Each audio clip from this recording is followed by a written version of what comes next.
창세기 16장 1절부터 16절까지가 되겠습니다.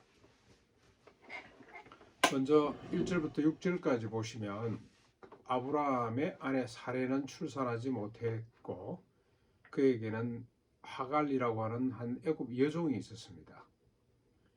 어느 날 사레가 아브라함에게 말합니다.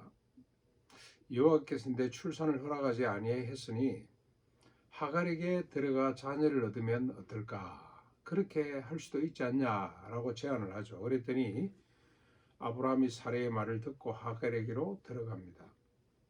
그 첩으로 줬다 이래 돼 있죠. 첩을 넣습니다. 이때가 아브라함이 가나안 땅에 거주한 지 10년이 되었습니다. 그러니까 갈대 우르 하란을 출발해서 가나안에 정착한 지 10년이 되도록 아직 자식이 없습니다. 근데 하나님은 자꾸 지금 3번이나 반복해서 네 자손이 하늘의 별처럼 땅의 티끌처럼 많을 것이다. 큰 민족이 돼서 도무지 셀 수 없을 정도가 될 것이다. 그게 10년이 됐습니다. 그랬더니 먼저 혹 하갈을 통해서 우리에게 후손을 주려 보다 그런 생각을 하고 세 사람이 합의해서 이제 들어간 거죠. 이렇게 하갈이 임신을 하게 되자 그가 자기 임신함을 알고 그의 여주인을 멸시하게 됩니다. 그러니까 이제 자기가 실권이죠. 실세가 된 거죠. 그러자 사레가 아브라함에게 이릅니다. 내가 받는 이 모욕은 당신이 받아야 옳도다. 당신과 나 사이에 하나님이 판단하시기를 원한다. 지금 어쩌다 이리 됐냐. 당신 때문에 그렇다 핑계를 원망을 아브라함에게 돌리는 거죠. 그랬더니 아브라함이 사레에게 이렇게 말합니다. 당신의 여종은 당신 수중에 있으니 당신의 눈에 좋을 대로 해라. 그러자 사레가 하갈을 당장 그냥 학대하고 쫓아내버립니다. 견디지 못한 하갈이 사레 앞에서 도망을 하게 됩니다. 10년이 되었어도 자녀가 없자 사레, 아브람 그리고 이제 하갈까지 참여해서 취할 수 있는 행동이 밖에 없죠. 인간적으로 볼 때는 이럴 수밖에 없습니다. 그런데 그 결과는 뭡니까? 멸시와 확대, 도망하는 것, 비극입니다. 비극. 자기 중심적으로, 인간 중심적으로 판단을 하고 행동을 하는 한 결과가 이렇게 나타나는 거죠. 근본 뿌리는 욕망이라는 게 자리를 잡고 있기 때문에 이럴 수밖에 없다는 겁니다. 자, 이렇게 이제 가정이 깨지고 큰 비극이 왔습니다만은 7절로 12절에 보면은 하나님이 이 상황 가운데 개입하시죠. 도망가는 하갈에게 먼저 하나님이 나타나십니다. 여호와의 사자가 광야 샘 곁에서 그를 만나 이릅니다. 하갈아, 네가 지금 어디서 왔으며 어디로 가느냐? 그가 내 여주인인 사레를 피하여 도망합니다 라고 말을 하자 여호와의 사자가 그에게 다시 이릅니다. 내 여주인에게로 돌아가라.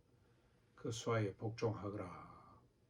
내가 네 씨를 크게 번성케 하며 수가 많아 셀 수 없게 하리라.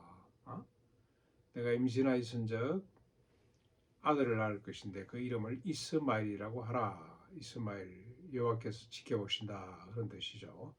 이는 여호와께서 내 고통을 들으셨습니다. 그가 사람 중에 들나귀 같이 되리니 그의 손이 모든 사람을 치겠고 모든 사람의 손이 그를 칠 것이며 그가 모든 형제와 대항하면서 살게 될 것이다.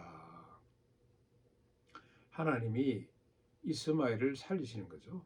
그리고 큰 민족을 이루게 하시는 이유가 있습니다. 왜 이스마엘을 그냥 없애버리면 될 텐데 이스마엘을 살려놓으시는가? 하나님이 왜 하갈을 취할 때 그냥 방해하고 하갈도 임신을 못하게 하시지 왜 하갈에게서 이스마엘이 태어나게 하시는가? 근데 지금 이제 이스마엘의 후손이 크게 돼서 어떻게 됩니까? 극심한 갈등 그 구조를 만드는 거죠. 다시 말하면 두 종류의 자손을 말씀하시는 겁니다. 하나는 사람의 의지로 난 이스마엘과 그 후손이죠. 그리고 또 하나는 어떻습니까? 이제 잠시 후에 태어날 이삭이죠. 하나님의 의지로 난 이삭과 그 후손의 차이를 보여주시기 위한 구조를 만드시는 거죠. 그래서 인간으로 하여금 자신의 의지가 아니라 하나님의 의지라는 믿음의 실체, 믿음의 비밀을 깨닫도록 하기 위해서 하나님이 의도적으로 아브람과 사레와 하갈이 의기투합해서 만들어진 이스마엘의 후손을 지상에 남겨두는 겁니다. 그래서 늘 그 민족을 보면서 하나님의 의지로 태어난 이삭의 후손들을 보게 되는 거죠. 그래서 이 두 민족은 서로 갈등할 수밖에 없어요. 뭐 이 두 민족 이전에 우리 내면에 내 의지와 하나님의 의지가 갈등하며 서로 싸울 수밖에, 다툴 수밖에 없는 것처럼, 그래서 결국 어떻게 해야 됩니까? 우리의 의지를 끊고 하나님의 의지 쪽으로 가야 되는 거죠. 그런 구조를 만들기 위해서 하나님께서 그냥 내버려 두셨다, 이렇게 보시면 되겠습니다.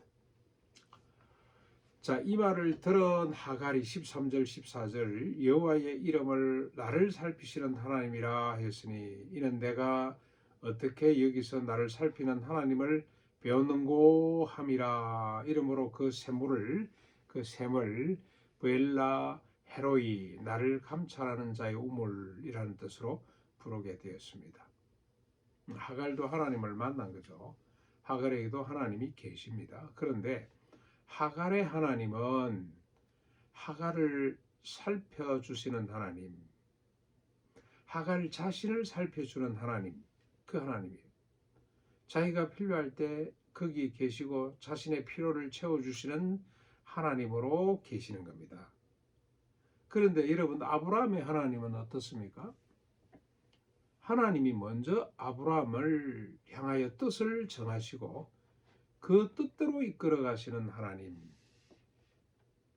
다시 말하면은 하갈의 하나님은 자기를 위한 하나님이고 아브라함의 하나님은 하나님을 위한 하나님. 하갈의 입장에서는 하나님이 자기 편이고 아브라함의 입장에서는 자기가 하나님 편이 되는 하나님. 다르죠? 다릅니다. 그런데 오늘 대부분의 하나님은 나를 위한 하나님이에요. 내가 필요할 때 거기 계셔야 되고, 내가 부르짖을 때 들어주셔야 되고, 내 필요를 채워주시는 분이어야 되고, 그런 하나님이죠. 근데 진정으로 우리가 모셔야 될 하나님은 어떤 분입니까? 자신의 뜻이 먼저 있어요. 하나님의 뜻이 있고 그 하나님의 뜻에 우리가 합하는, 우리가 순종하는 하나님. 왜냐? 나를 하나님의 자녀로 불러주셨기 때문에, 나를 구원해 주시고 자기 목적을 위해서 나를 부르신 분이기 때문에 우리의 하나님은 다릅니다. 달라야 됩니다. 나를 위한 하나님이 아니고 하나님을 위한 내가 되어야 된다는 겁니다. 나를 위한 하나님 수준은 너무 낮습니다. 스케일이 너무 작아요. 기껏 해봐야 내가 잘 먹고 잘 사는 것 정도밖에 안 됩니다만은 하나님을 위한 내가 될 때 스케일은 하나님만큼 커지게 되는 겁니다. 온 인류가 존엄하고 안전하고 행복하게 자라서 생육하고 번성해서 땅에 충만해지는 이 역사의 동원이 될 수 있는 나로 바뀌게 되는 거죠. 이제 15절 16절에 하갈이 아브라함의 아들을 낳으매 아브라함이 그 아들 이름을 이스마엘이라 그렇게 이름을 짓고, 그때 아브라함의 나이가 86세가 되었습니다. 꼭 가나안에 정착한 지 11년 만에 이스마엘을 얻게 됩니다. 아브라함도 인간인지라 어쩔 수 없었겠죠. 흐르는 세월 앞에 연약할 수밖에 없었습니다. 그래서 자기 의지대로 이스마엘을 낳아서 큰 갈등의 불씨를 갖게 됩니다만, 그러나 하나님이 아브라함을 포기하지 않으십니다.